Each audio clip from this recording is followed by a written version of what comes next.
There is a big game coming up for the Reggae Boyz next Thursday at the office. The home leg of the home and away quarterfinal tie between Jamaica and Donald Trump's United States of America.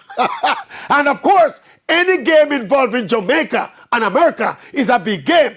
This one is all part and parcel of the current process or the operation of fine-tuning the Reggae Boyz team by the still relatively new coach, Steve McLaren. This game on Thursday and the return in America provide another double opportunity for Jamaica with our galaxy of foreign-based stars to gel some more as a team and for the players to continue to connect and endear themselves to the Jamaican fans. Interestingly, Steve McLaren, after 2 games in charge inside the National Stadium, the Reggae Boyz are yet to concede, but also they are yet to score a goal. So let us make next Thursday the day we break that jinx and continue to build those links.